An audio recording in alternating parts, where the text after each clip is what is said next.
আসসালামু আলাইকুম প্রিয় ভিউয়ার্স, আমি যুব উন্নয়ন অধিদপ্তর গাজীপুর জেলা কার্যালয়ের ভিতরে আমাদের অফিসার্স কোয়ার্টারের সামনে দাঁড়িয়ে আছি। আজকে এই আগুনজোড়া ফাগুনের মধ্যাহ্নে আমি আপনাদেরকে গত পর্বে যে সমস্ত জিনিস দেখিয়েছিলাম, গাছপালা দেখিয়েছিলাম, স্থাপনা দেখিয়েছিলাম, আজকে আবার নতুনভাবে আমি অফিসার্স কোয়ার্টার এবং তার আশেপাশের যে স্থাপনা রয়েছে, গাছগাছালি রয়েছে, ওগুলো আমি আপনাদেরকে আবার একটু দেখাতে চাচ্ছি। সবাই আপনারা ভালো আছেন তো? আমি আমাদের যে যুব উন্নয়ন অধিদপ্তর গাজীপুর জেলা কার্যালয়ের যে অফিসার্স কোয়ার্টারের সামনেই দেখে এখানে আমাদের হাস্তাহেনা ফুলের একটি গাছ রয়েছে।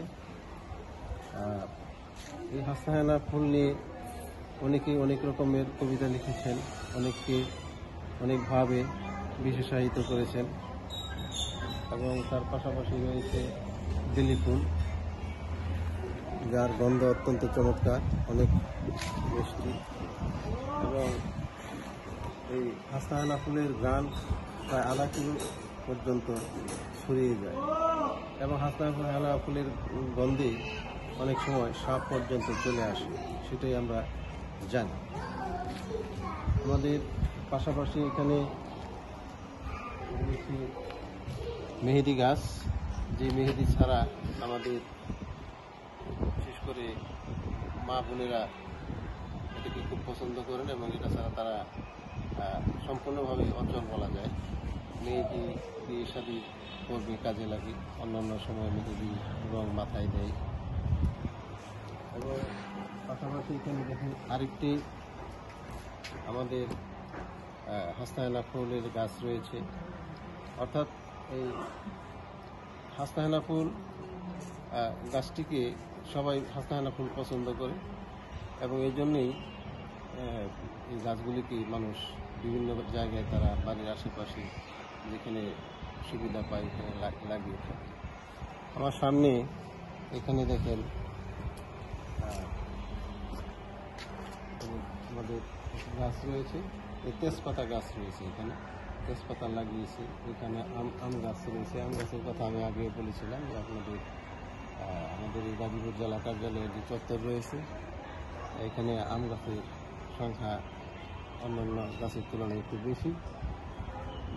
এখানে জলপাই গাছ রয়েছে, এখানে বেল গাছ, এখানে একটি রয়েছে আতাফল গাছ, এখানে কাগজি লেবু আমরা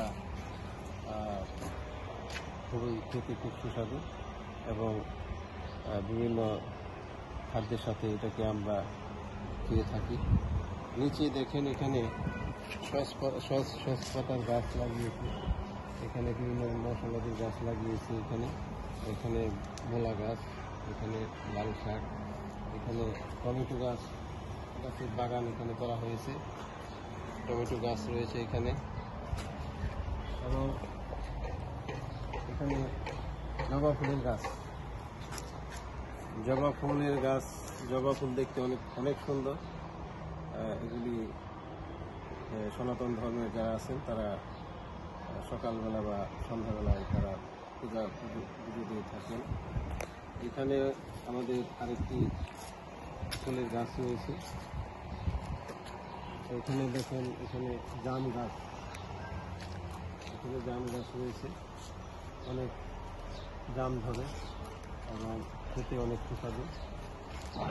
পাশাপাশি এখানে আমাদের ডরমেটরি আছে। আমাদের ডরমেটরিতে যারা বসবাস করেন তারা অনেক রুচিশীল এবং যারা অফিসার্স কোয়ার্টারে আছেন তারাও অনেক রুচিশীল, যার জন্যে তাদের বাসার সামনে সবটুকু জায়গা জুড়েই বাগান, বিভিন্ন গাছগাছালি বাগান এবং শাক সবজি লাগিয়ে তারা তাদের বাসা বাড়ির সৌন্দর্য বর্ধন করেছেন এবং তাদের নিত্য নৈমিত্তিক চাহিদা পূরণ হচ্ছে। এখানে টমেটো বাগান রয়েছে এখানে আরেকটি আতাফল গাছ, এখানে রয়েছে জাম্বুরা গাছ। যে জাম্বুরার গুণাগুণ বলে শেষ করা যাবে না। এই জাম্বুরা গাছটি আমাদের বাংলাদেশের জাম্বুরা গাছের মতো নয়, এটি থাই জাম্বুরা। এটা অর্থাৎ থাই জাম্বুরা, থাইল্যান্ড থেকে এটার জাতটি নিয়ে আসা হয়েছে। আবার এখানে 12 মাসি কাঁঠাল গাছ রয়েছে, এখানে 12 মাসি কাঁঠাল গাছ। এখানে আরো বাগান রয়েছে সুন্দর। আমার ডান পাশে রয়েছে তেঁতুল গাছ, যে তেঁতুল গাছের নাম শুনলে ছোট ছেলে মেয়েরা ভয় পায়, কারণ তেঁতুল গাছে আমরা জানি ভূত থাকে।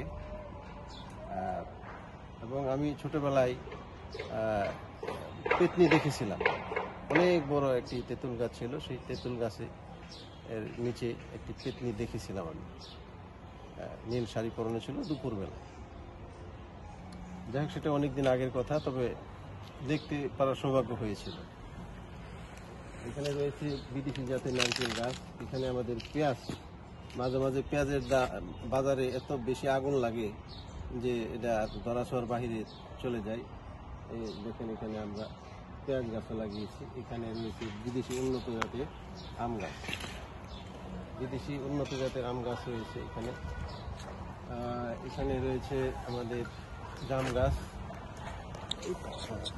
সামনে যাও তো, সামনে দিয়ে এখানে আমাদের রয়েছে জাম গাছ, বিদেশি জাতের জাম। জাম ধরে এই গাছের মধ্যে। এবং এখানে রয়েছে সফেদা গাছ, এটা দেখলে অনেকেই চিনবে না। আর এই গাছের যে আকৃতি, আকার আকৃতি, এটা দেখে কি বোঝার মতো কোনো উপায় নেই যে এটা আসলে একটা সফেদা গাছ। যে ফলটা অনেক খেতে অনেক সুস্বাদু এবং অনেক বৃদ্ধ বয়স